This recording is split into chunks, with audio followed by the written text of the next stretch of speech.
semuanya. Kita beri tepuk tangan sekali lagi buat tim production kita, luar biasa ya. Mereka, saya percaya bahwa untuk menyiapkan seperti yang tadi itu tidak dalam waktu yang singkat. Pasti panjang banget ya. Ya, mungkin mulai dari kapan tuh? Berapa bulan? Ya, ternyata di kita ini banyak sekali bakat-bakat terpendam ya. Yang mungkin kita tidak pernah tahu dulu waktu sebelum pandemi, tetapi sekarang mulai muncul karena terpaksa. Benar nggak? Ya, kita mau berterima kasih buat tadi tim production, kemudian tim musik juga yang luar biasa, dan ketua panitia kita, Bapak Jurisa Cahyadi. Ya, yang sudah membuat acara Natal ini spesial. Ya, tiga minggu lalu saya baru tiba dari Amerika ke sini. Kalau Natal ada rasanya, ternyata lebih berasa di Indonesia daripada di sana. Ya, kenapa? Mungkin karena kita merayakan Natal bersama-sama dengan keluarga. Jadi emang berasa banget ya berada di Indonesia. Saya juga mau menyampaikan salam dari Pak Fernando dan juga Joel dan Matthew. Mereka pengen banget untuk bisa berada di sini, bisa merayakan Natal di sini, tetapi ternyata harus ada di sana, tidak bisa datang. Liburnya 2 minggu, karantinanya 14 hari. Libur sekolah 2 minggu, karantina 14 hari. Jadi impossible perjalanan 2 hari. Jadi datang Indonesia, karantina, balik lagi gitu. Pandemi ini benar-benar telah mengubah banyak hal. Setuju nggak? Mengubah kita, bukan cuma secara fisik, kita harus akhirnya sekarang pakai masker, kita harus harus menjaga protokol kesehatan dan lain-lain, tetapi juga mengubah kehidupan kita, bahkan mengubah skill kita ya kan, yang dulunya tidak pernah tahu tentang gaptek gitu, tapi sekarang harus terpaksa untuk bisa pakai ini ya, pokoknya kita harus bisa tech savvy lah, tech savvy kita harus mau nggak mau. Dan kita lihat dengan tim kita nih, tim musik, kemudian tim production, saya lihat bahwa dulu mungkin tidak keluar gitu, bakat-bakat mereka masih terpendam. Tetapi karena sekarang, karena ingin mempersembahkan yang terbaik buat saudara-saudara di dalam berbagai keterbatasan, akhirnya mereka bisa sampai ke ide-ide seperti ini. Oke, saudara-saudara sekalian, berapa banyak yang baru pertama kali ibadah di sini? Ada nggak? Selamat datang, dengan selamat beribadah bersama-sama dengan Galilei. Berapa banyak yang selama pandemi baru kali ini datang? Sudah hampir 2 tahun. Oh, ada Desi di sana. Banyak ya? Banyak. Saya termasuk yang selama pandemi 2 tahun baru kali ini ya, Om Khotbah ya. Baru kali ini ibadah, atau pernah mungkin 1 kali apa 2 kali, tetapi 2 tahun berlalu tanpa berasa kita sudah ada, kita bertemu lagi dengan keadaan yang seperti ini. Oke, 2 tahun lalu kita tidak pernah menyangka apa yang akan terjadi sampai saat ini. Kita begitu 2 tahun lalu benar-benar rencana kami beda. Kalau saudara tahu bahwa saat ini saya ada di sini, sementara Pastor Nando dan anak-anak ada di Amerika. Ini pertama kali kita mencar ya, waktu Christmas pertama kali kita mencar karena keadaan. 2 tahun lalu kita tidak pernah berpikir akan seperti ini. Jadi seperti kita lagi naik bis, kemudian tiba-tiba out of nowhere, rutenya harus banting setir, kemudian pindah ke rute yang lain. Anak-anak sekarang, Joel dan Matthew sekarang sekolah di sana, SMA ya. Jadi SMA di sana itu juga tidak pernah kami pikirkan. Mungkin kalau tanya kok bisa tiba-tiba ada di sana, itu juga enggak ya. Kita tidak tahu apa yang akan terjadi di hidup kita. Bahkan kita tidak tahu hari esok kita seperti apa. Kita tidak bisa memprediksi, kita bahkan tidak bisa merencanakan. Kita harus membuat rencana, tetapi kita harus menyerahkan kepada Tuhan yang akan menyertai rencana itu. Karena kadang-kadang rencana kita tidak akan terjadi seperti yang kita harapkan. Amin. Perubahan yang besar memang terjadi dalam kehidupan kami. Jadi saya bulan Agustus keluarga kami ke Amerika, kemudian saya melanjutkan kuliah saya yang terbengkalai. Sekitar 3 tahun saya cuti, kemudian setelah ditelepon dari kampus, ini udah mau di DO kata. Sudah mau hampir di DO, kemudian tiba-tiba saya gelisah, janganlah, sudah terlanjur itu kalau di DO sayang gitu. Akhirnya saya lanjutkan lagi, walaupun sampai di sana online juga ya, nggak ketemu dengan teman dengan dosen, tetapi mengikuti kuliah di sana benar-benar mengubah saya inside out. Bukan cuman kehidupan saya, pengetahuan, karena saya banyak sekali dapat tugas bacaan, 4.500 lembar harus dibaca di dalam 3 bulan, itu sekitar 20 buku. Tetapi yang lebih dari itu adalah keadaan rohani. Saya merasa bahwa Tuhan itu tidak ada batasnya. Tidak ada batasnya. Saya bisa mungkin belajar sebanyak-banyaknya, tetapi semakin saya belajar, semakin saya tahu bahwa Tuhan, saya ini nggak ada apa-apanya, bahwa Tuhan itu luar biasa, bahwa Tuhan itu benar-benar ada, dan bukan cuman ada, tetapi Tuhan itu adalah yang kita butuhkan bersama-sama. Oke? Nah, waktu saudara naik ke sini, lihat nggak ada perubahan? Mungkin 2 tahun lalu sama ini ada perubahan nggak? Mungkin belum perhatiin jemaat bahwa kantor Galilea sudah dipindah dari lantai 12 sekarang di lantai 22. Belum lihat ya, saya juga baru lihat lantai 22. Jadi perubahan, kalau di dalam sini selain dekorasi mungkin tidak banyak berubah, tetapi banyak sekali berubah. Saya bertemu dengan tadi yang penagih utang online itu, debt collector itu siapa namanya? Waduh, cocok banget, menghayati banget ya. Punya pengalaman pribadi atau gimana?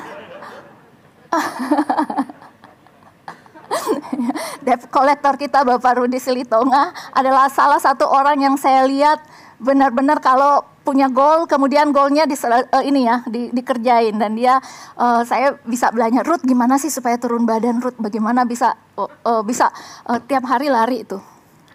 Saya baru tahu Rudy nggak makan nasi, nggak kebayang dulu ya, Rudy nggak makan nasi, gimana dia nggak bisa makan apa lagi kalau nggak makan nasi. Ternyata kita bisa berubah ternyata ya, kalau kita punya goal, kalau kita terpaksa, dan kita bisa berubah kalau Tuhan menjamah hidup kita.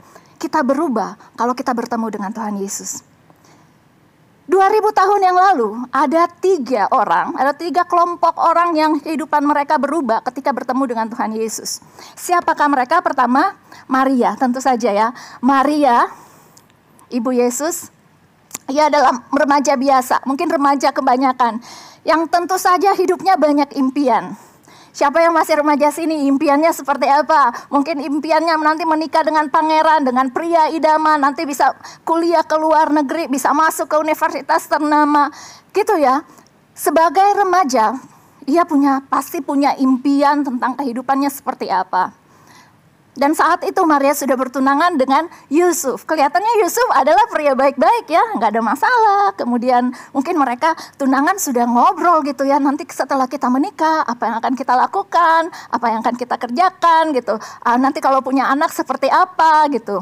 Mungkin orang dulu tunangannya nggak seperti kita. Mungkin kalau kita deket dulu kemudian baru mikir. Mungkin dulu tunangan baru ngomong gitu ya, bicara tentang keluarga. Kayak saya dulu ya Mia, nggak tahu, nggak ada pacaran, nggak dapat, tiba-tiba udah oke, kita menikah nanti gitu ya. Ini terjadi seperti itu. Punya planning dengan kehidupan mereka sendiri. Tetapi tiba-tiba suatu hari malaikat datang menemui Maria dan berkata, "Jangan takut Maria, sebab engkau beroleh kasih karunia di hadapan Allah. Sesungguhnya engkau mengandung dan akan melahirkan seorang anak laki-laki dan hendaklah engkau menamai dia Yesus Kristus." Tentu saja sebagai orang yang rasional, Maria berpikir, mana mungkin? Bagaimana itu bisa terjadi? Aku ini masih perawan.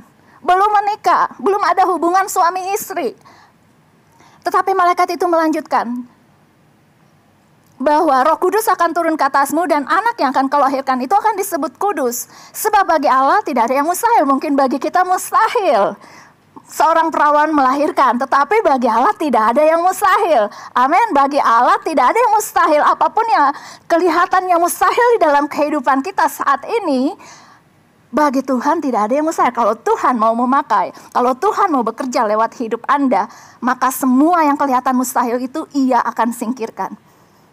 Ini terjadi kepada Maria. Dan pernahkah waktu kita dengar sesuatu, kita iya-iya aja, tapi sebenarnya kita nggak ngerti. Oke, saya ini termasuk orang yang lelet ya. Termasuk orang yang lelet, istilahnya kadang-kadang mikirnya belakangan gitu ya. Ada orang-orang yang spontan gitu, bisa mikirnya belakangan. Mungkin iya aja, tetapi setelah malaikatnya pergi, dia kemudian bingung. Bener nggak sih? Benar nggak ini yang terjadi? Bagaimana mungkin saya bisa melahirkan anak tanpa ada belum menikah, tanpa ada hubungan suami istri misalnya gitu. Kemudian bagaimana mungkin? Kalaupun misalnya benar ya akan melahirkan seorang anak, tapi gimana caranya? Kalau melahirkan anak manusia, terus kita nggak tahu gimana cara, kita bisa tanya tetangga, bisa tanya keluarga. Tapi ini kalau kita melahirkan anak Allah, gimana membesarkan anak Allah? Jika hari itu Maria dipanggil oleh Raja Herodes manggil Maria, kemudian diberi kepercayaan untuk mengasuh anak raja, tentulah itu suatu penghormatan yang luar biasa. Tetapi Maria menerima tanggung jawab lebih daripada mengasuh anak raja, yaitu mengasuh anak Allah. Gimana kehidupannya?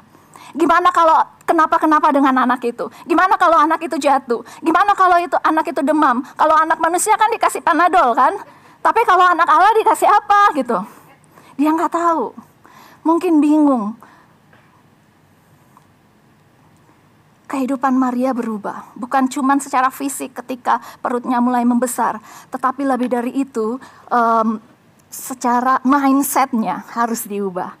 Sama seperti kita ya. Setelah pandemi ini, mindset kita harus berubah. 2 tahun yang lalu kalau dibilang ibadah online, banyak yang bilang, wah itu sesat. Namanya kalau kita ibadah itu harus datang di gereja, harus ketemu.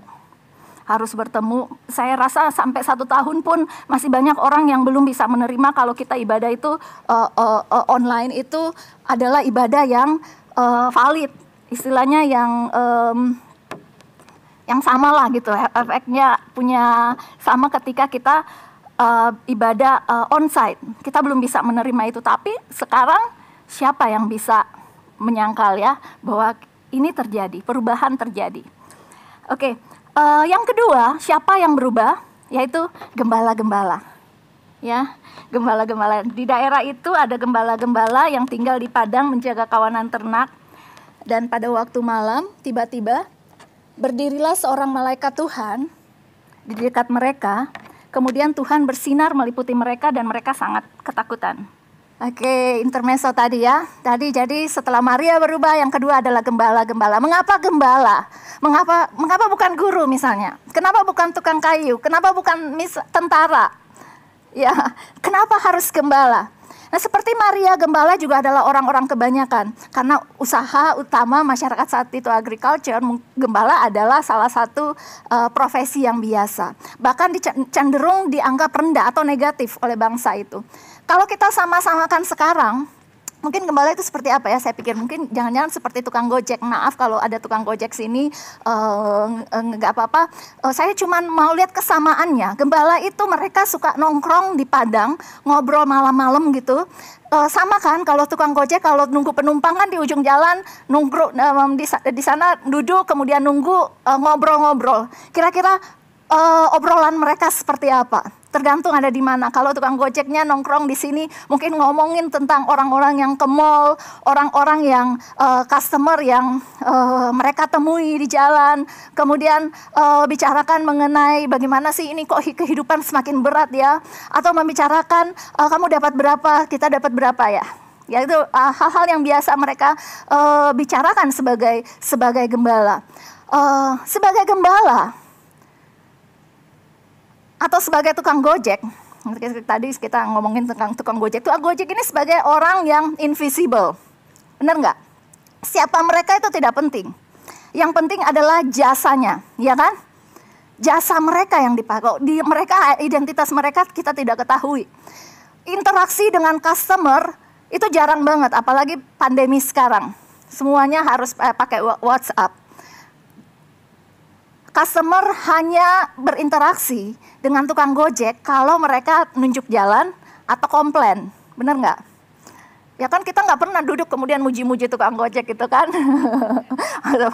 Itu enggak ya. Jadi kalau komplain baru ngomong. Jadi gembala seperti itu ya.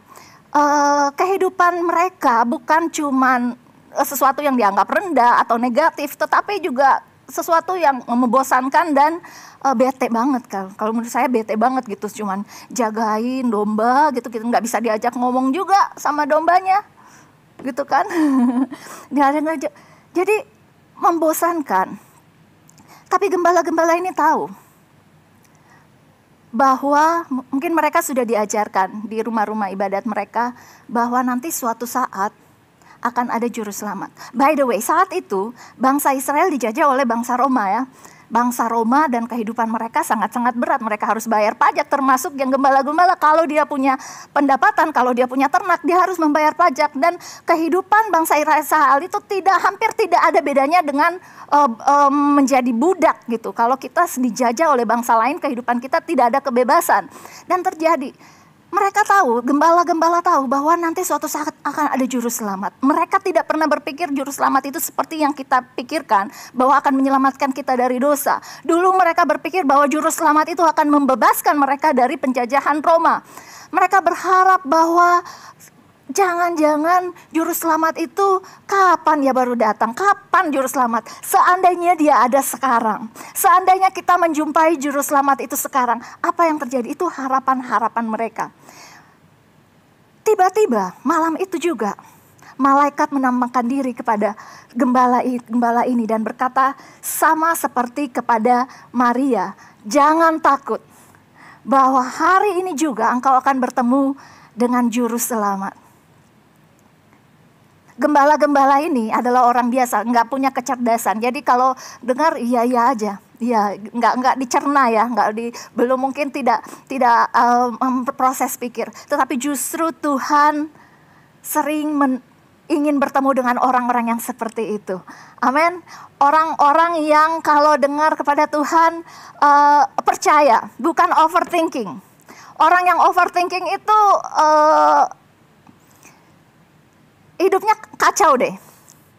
Banyak evaluasi, banyak berpikir, banyak pertimbangannya. Pertimbangan itu bagus, tapi kadang-kadang pertimbangan overthinking itu yang membuat kita cemas, yang membuat kita stres, yang membuat kita ini nggak bisa tidur, kepala kita ini tidak bisa berhenti berpikir.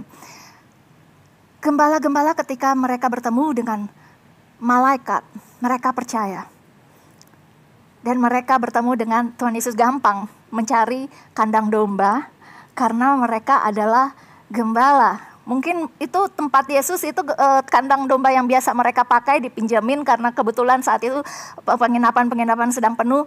Tetapi gembala-gembala bertemu dengan Yesus, dan ketika mereka bertemu dengan Yesus, dikatakan firman Tuhan di dalam Lukas 2 ayat 10 sampai 11. Mereka memuji dan memuliakan Tuhan. Mereka menjadi saksi bagi Tuhan. Tiba-tiba tujuan hidup mereka tidak sama lagi.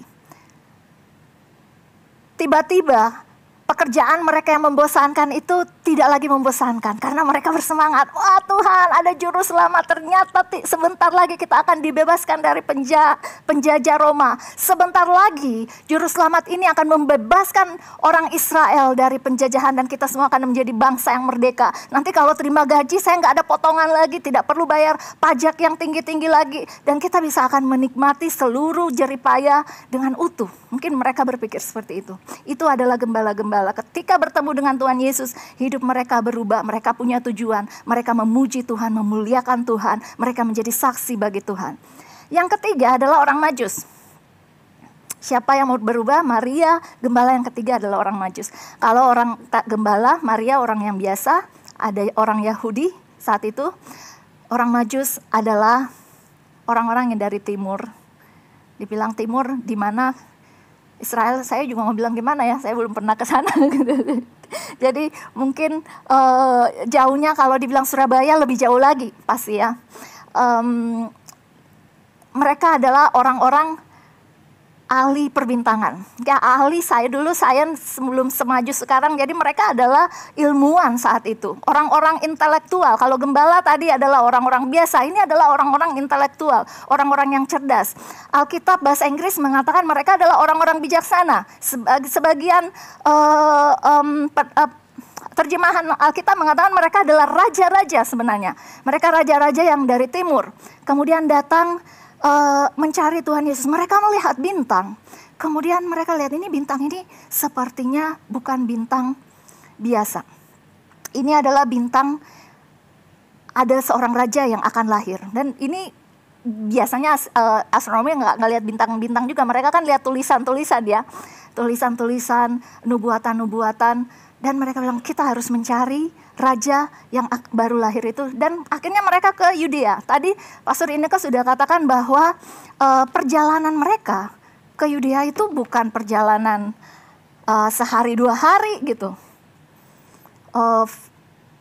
Ada yang katakan berminggu-minggu, bahkan ada yang berkata itu bertahun, hampir 2 tahun mereka berjalan. Dan transportasi yang mereka pakai bukan mobil. Dulu naiknya apa? Unta atau keledai atau gajah mungkin gitu ya, gajah. Bayangkan kalau berjalan naik binatang, taruhlah mungkin 2 tahun, 1 tahun aja. Gimana nggak ambeien gitu ya, maaf ya saya bilang, sakit banget. Soalnya sejak pulang dari Amerika, saya sekarang kan tinggal di Sentul, bolak-balik ke CP. Kadang kalau beruntung 2 jam. Kalau lagi buntung 3 jam setengah, 4 jam satu kali jalan. Untung saya ada sopir. Jadi di mobil di belakang kadang nungging, kadang duduk, kadang bersemedi, kadang meditasi, kadang apapun yang saya lakukan. Tapi itu perjalanan 3 jam capek gitu, pinggangnya sakit. Gimana dengan orang Majus yang berminggu-minggu, berbulan-bulan, bahkan mungkin tahunan mencari. Tadi Pastor Ineke katakan motivasi mereka luar biasa. Motivasi mereka adalah untuk mencari dan menyembah raja yang baru lahir. Ketika mereka di perjalanan, kira-kira apa sih selama misalnya 2 tahun mereka di jalan, apa yang mereka obrolkan? Kalau tadi gembala mereka obrolkan mungkin tentang juru selamat yang baru lahir, mereka akan dibebaskan dari penjajahan. Kalau ini apa yang mereka obrolkan? Mungkin mereka berandai-andai, raja itu seperti apa sih? Mungkinkah raja itu adalah anak dari Raja Herodes, lahir dari bangsawan, orang yang kaya raya, atau anak-anak yang terkenal gitu? Raja itu seperti apa? Tapi apa yang terjadi ketika mereka sampai di Yudea, yang mereka temui bukan seperti yang mereka bayangkan. Ternyata mereka bertemu dengan Yesus bukan seperti yang di drama-drama Natal ya, bukan mereka bertemu di kandang. Di Matius katakan mereka bertemu Yesus di rumah. Yesus sudah anak, sudah toddler lah mungkin. Mereka bertemu. Apa yang mereka bayangkan? Ternyata itu bukan anak raja. Ternyata dia adalah anak tukang kayu. Bukan tinggal di rumah istana. Tinggalnya di rumah yang sederhana. Sudah bawa emas, kemenyan, dan mur. Biasanya itu adalah persembahan untuk raja-raja ya. Dan mereka bertemu dengan anak tukang kayu. Mereka mempersembahkan apa yang mereka bawa. Waktu mereka bertemu dengan Tuhan Yesus, dengan Yesus yang waktu itu anak kecil, hidup mereka berubah. Mindset mereka berubah. Pikiran mereka berubah. Tujuan hidup mereka berubah. Mereka memuji dan memuliakan Tuhan. Amin. Saudara-saudara sekalian, semua orang yang bertemu dengan Yesus mengalami perubahan. Maria, gembala-gembala, orang Majus. Bagaimana dengan kita? Apa perubahan yang bisa kita berikan ketika kita bertemu dengan Yesus? Apakah perilaku kita berubah? Apakah pikiran kita berubah? Atau cuman fisik kita yang berubah? Karena fisik kita pasti akan berubah. Kita percaya Yesus maupun gak percaya Yesus pasti akan berubah. Usia bertambah kan? Kemudian ya semakin punya banyak keterbatasan, tadinya bisa ini, bisa itu, sekarang nggak bisa gitu ya. Rambutnya dulu hitam, sekarang banyak uban gitu ya. Itu nggak akan, percaya Yesus nggak percaya Yesus pasti akan berubah. Tetapi bagaimana dengan pikiran kita? Bagaimana dengan kebiasaan-kebiasaan buruk dulu? Bagaimana dengan dosa-dosa lama kita? Apakah masih terbawa-bawa sampai saat ini? Apa bukti bahwa kita telah bertemu dengan Tuhan Yesus? Saudara-saudara sekalian, beberapa minggu lalu, anak saya Matthew, masih ingat ya, dulu sebelum pandemi gini kan, sekarang sudah gini. Kalau saya lihat begini, sudah lebih tinggi dari papanya, 14 tahun. Gayanya masih kayak anak-anak, tapi kalau di sana sudah dipanggil, kan pakai masker, nggak ada yang tahu kan, jadi dipikir oh ini udah orang dewasa. Nah, beberapa minggu lalu ceritanya dia mengikuti tes DNA.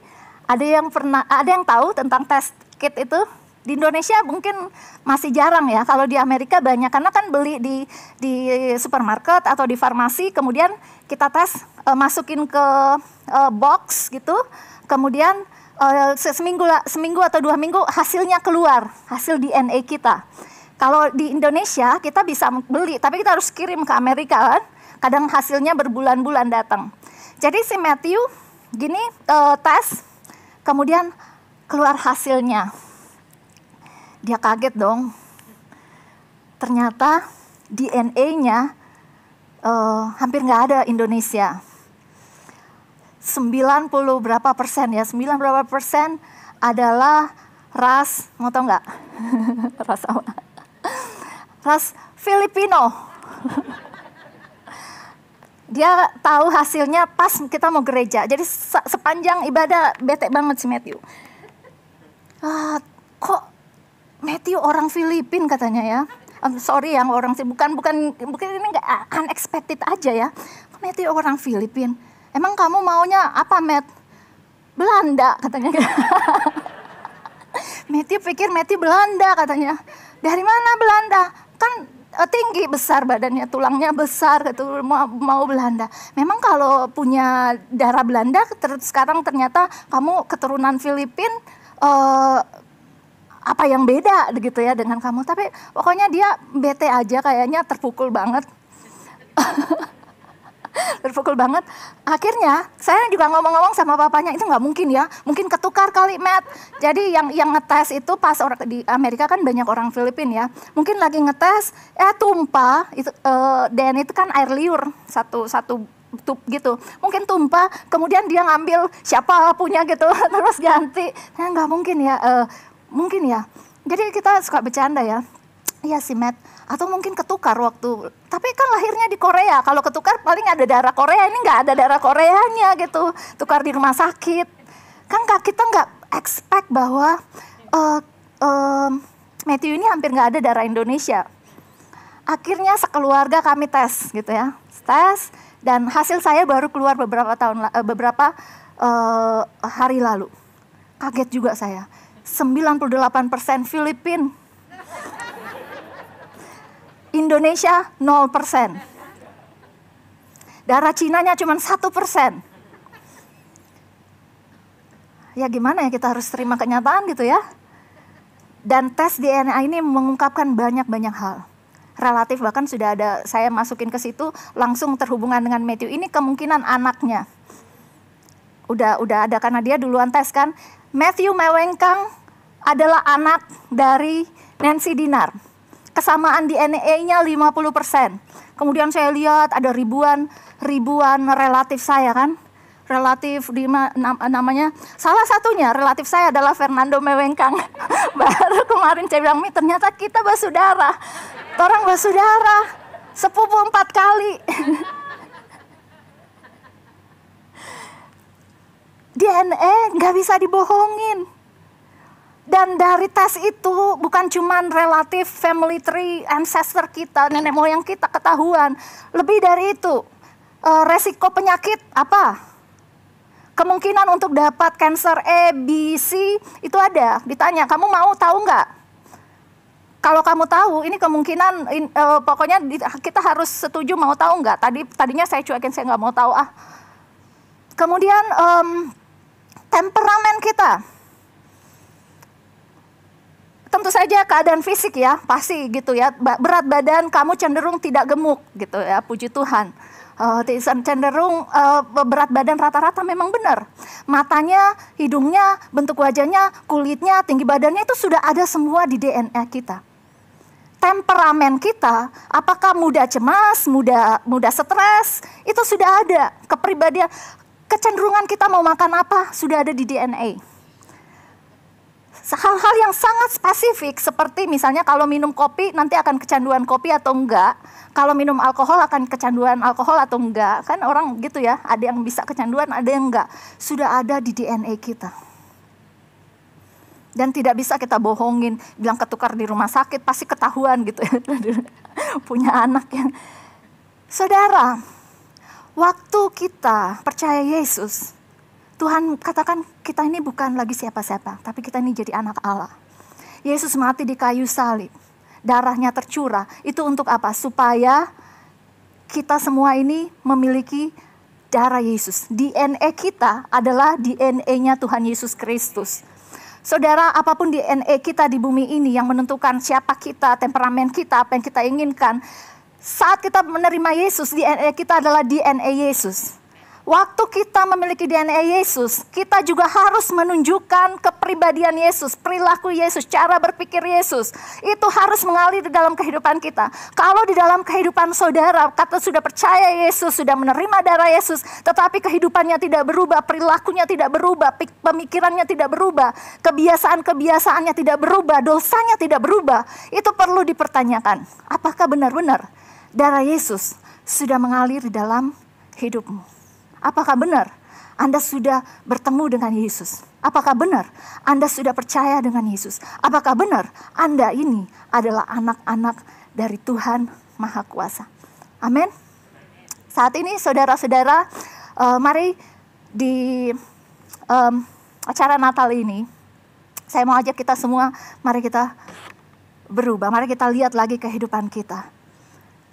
Kalau kita sudah mulai, bisa aja ya, kita mulai melenceng, kalau kita tergoda dengan kehidupan dunia kita, tapi ingat bahwa itu bukan kehidupan kita yang sebenarnya. Kita ini anak Tuhan, kembali lagi ke track ya, kembali lagi ke track, kembali lagi kepada Tuhan Yesus. Jadikan Yesus model, jadikan Tuhan Yesus teladan dalam kehidupan kita. Amin. Puji Tuhan, demikian firman Tuhan. Mari kita berdoa. Tuhan Yesus, kami mengucap syukur pada hari ini, Tuhan, karena kami sudah menerima firman Tuhan yang mengajarkan bahwa kami ini semua, Tuhan, adalah anak-anak dari Allah, Tuhan Yesus Kristus. Darah Yesus mengalir di dalam kehidupan kami, sehingga perilaku kami, kepribadian kami, perbuatan kami, pikiran kami, harusnya mencerminkan Yesus Kristus.